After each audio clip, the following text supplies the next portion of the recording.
Hey everyone, Good Old here, coming at you with another Super Robot Wars DD video.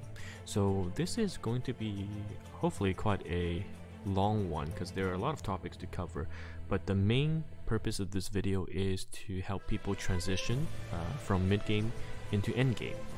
So I'm my third account here, and I feel I'm at a point where I'm just about to wrap up mid-game and I'm entering the endgame quite possibly in the next 2 weeks.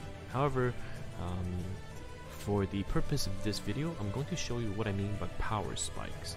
It's very important that you ride those power spikes as you grow your account, especially if you're starting out new, because without those power spikes, you will be falling behind quite a bit, especially on a new account where either it's a starter gem, which you give you a lot of rooms, multiple spikes you can join the game at, versus a non-starter gem account where you really have to plan ahead and hopefully ride one of the biggest power spikes in the quarter, for example, in a span of 3 or 4 months.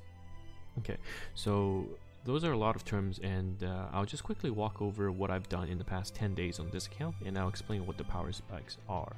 So this account, unfortunately, I didn't have much time to play with because I was being so busy playing the Conquest mode on my second account, which I pushed to X3. However, I did manage to basically finish all the stories. So as an early game account, you should clear all the stories, including all the parts, and build at least a 4-unit squad and focus on those 4 units.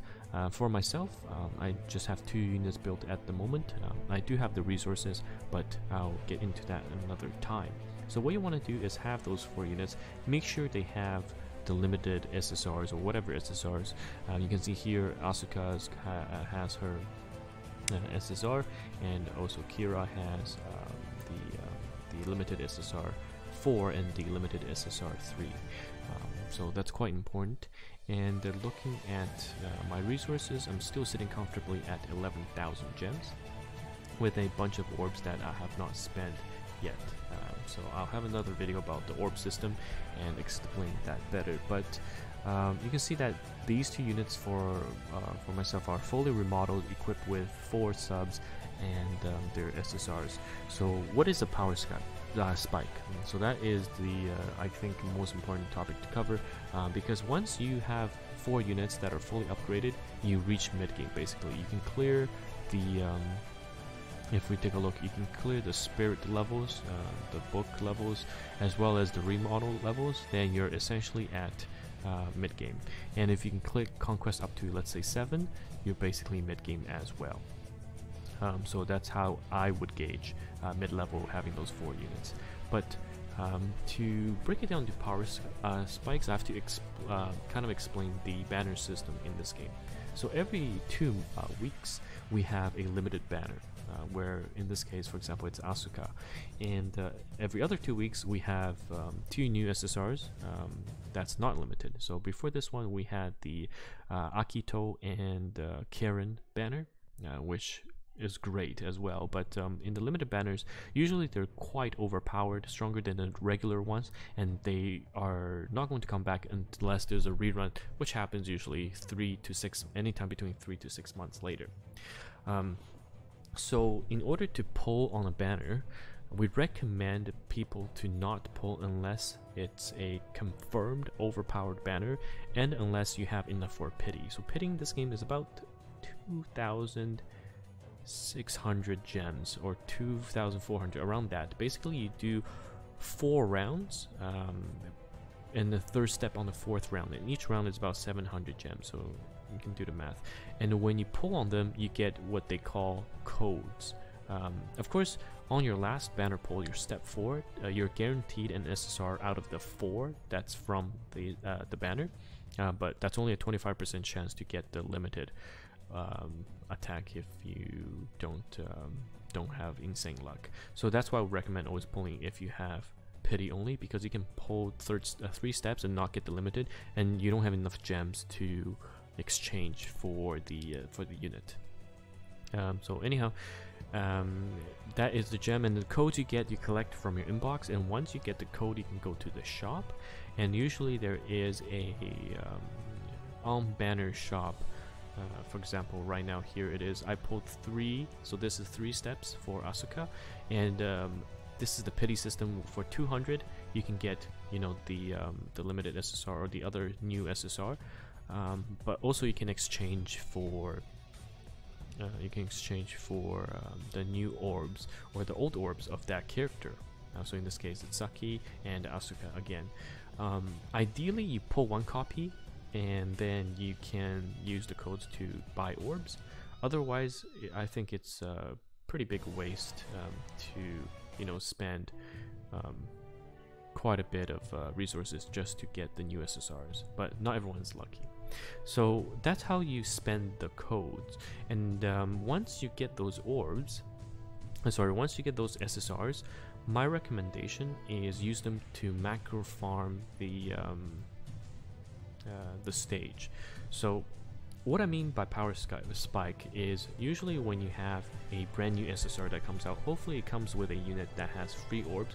So in this case, Asuka has free orbs, and just with max remodel free orbs and the new SSR, she's breaking 40,000 power. So that's quite strong and very good for a new player like me. She can pretty much solo all the content. And when you're farming this event stages, you have those red cubes and so red orbs and blue orbs, pink, and those are gacha boxes. So after you clear a stage, there is a chance for the stage to drop additional rewards. So if I use, let's say, 20 to clear here right now, and of course this is a skip ticket system, but of course after you run out, you can use the macro to infinitely farm. But you can see here with my rate, I'm getting pink. So there's oil frag right there, which is really, really important. If you keep farming non-stop, you get all these drops that you can use to break through units. You can use to max your character, max the characteristics of a certain part. And I'll just show you how you increase the red rates, because right now you can see 1100, and if I were to upgrade, you can see here that I have my Saki. It's loaded. I have my Saki, which is the new SSR in this banner, which I pulled as well. So I'm going to max limit +5 it, and by +5 I'm using those oils. So oil is actually the most important, one of the most important resources. So when you +5 it, the cooldown goes down, everything gets boosted. So it's very, very important. And you saw that I had 1100 as the pink box. If I go in now, I'm gonna have higher because I just +5 the Saki new SSR. So the pink box is going to be related to the new SSRs, while the blue box is related to the old SSRs that are running alongside the new SSRs. So you can hear I'm at 1600. So echoing why it is very important that players may want to save resources to join a power spike. So the process of that, to quickly summarize, is you have a unit. Let's say we'll take Asuka for example. We know the limiter is coming out. She has orbs, so I'll max remodel Asuka so she has everything, all the subs, and I'll pull on the banner. And I better have a petty saved unless I have insane luck. So I get Asuka, the new one, as also the Saki SSR. I +5 it immediately, giving me ample pink box rates, and I just non-stop farm the highest level I can farm. Usually it's Super or Super 2. Super 2 unlocks usually halfway through, but when I farm them, I will make all the oil fragments back. So I just spent 10 full oils to upgrade Saki and Asuka, but at the end of 2 weeks, I usually farm more than 10 back. So essentially I get a free +5 Asuka SSR limited and also a free +5 Saki.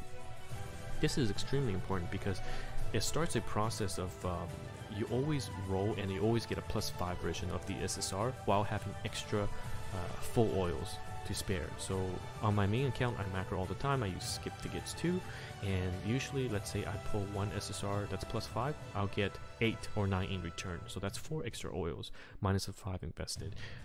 The previous event with Freedom, I spent 15 oil for Justice Freedom's SSR.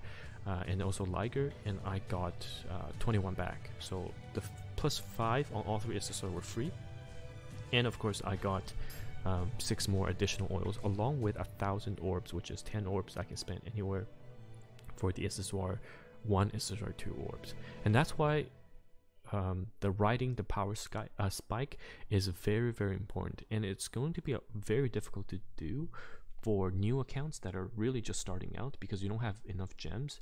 You won't necessarily have enough pulls to even get that going, or enough oil. With a starter gem, I think you start out with like 5 or 6 oil, and you can just start the farming process going, and of course a lot of spare books and everything else. But with a normal account that you're starting out, it's not, in my honest opinion, it's just going to be not very feasible for the next few months. So if you're going to spend money anyhow, spend $9 US dollars, or I think 11 after conversion of the price. Spend that money to buy a starter gem account, which gives you 19,000 gems. And of course, if you saw my previous video, I am giving an account away for free, hosting a giveaway, and I've also given accounts to other players that have started the game with a starter gem account, because otherwise you're going to be stuck quite a bit for the content. But of course, you can always play casually and not care too much. But anyhow, that is the quick breakdown of what I mean by reaching mid-game, and then during that mid-game stage, riding the power spikes. You can get there within the first 3 to 10 days, you can get there within the first months, but obviously if you have a brand new account that's not a starter gem, most likely you're looking at 2 to 3 months, if there's no insane event that is going on to give you that gem boost, like we did in the anniversary. But yes, again, if you have questions, find me on Discord, but making sure you ride those power spikes, because it's a lot of oils that are going to get returned to you if you macro, and a lot of free resources, which I'll have another video on how to spend resources. But those are quite important, and it will definitely propel your account forward. So for example, my account, I'm ahead of people who played it 2 years, just because it was a starter account and I macro, so there's that as well. And I'll just show you what I mean by macro. Basically, it's a built-in in-game clicker. Everyone does it at the highest level, so I don't see the game banning half of its player base, and it's just clicking the auto repeat button, as you see at the end, and the game will infinitely loop itself. You should be able to do it on Android. I'm on an emulator, so it's super easy. Just leave the computer on at night. I'm not sure what you can use for iOS, so you'd have to look around yourself, but I think playing on the emulator is a lot better lag-wise as well. So in conclusion, you definitely, as you enter mid-game, you have a squad of 4 units with maxed remodeled level 100 subs. And if you don't know how to make your units super strong, you can always refer to an earlier video I did. If you go on the channel, you'll be able to see it. I teach you, I show you what are some of the ways to build and improve your units to their maximum potential, talking about ability chips and whatnot, and the orbs, so you can watch that. But once you reach mid-game, and if you want to transition towards mid-game, definitely save up your gems, save up your resources, and aim for a power spike to start get the oil returns rolling. Because if you do that, you're essentially getting free oil every time there's an event, or every time you pull a new SSR. It's always going to be +5, and you're gonna have a ton of orbs to go with it, and unlimited SSR hammers, breakthrough mats, and yeah, it's just a different game if you don't do that, unless you whale, of course. Money can solve most things in this game. But yeah, that's pretty much it. Hopefully I was able to share some of my knowledge on my account, because for my alt account I cleared one of the most difficult content. I only spent $9 in buying the initial account, and didn't spend a single cent after. But yes, you can see at the end of the macro, it's just repeating, it's just clicking, and it's going to click at the repeat button, the yes button, and we're just going to go to the start of this stage and farm infinitely until the event is over.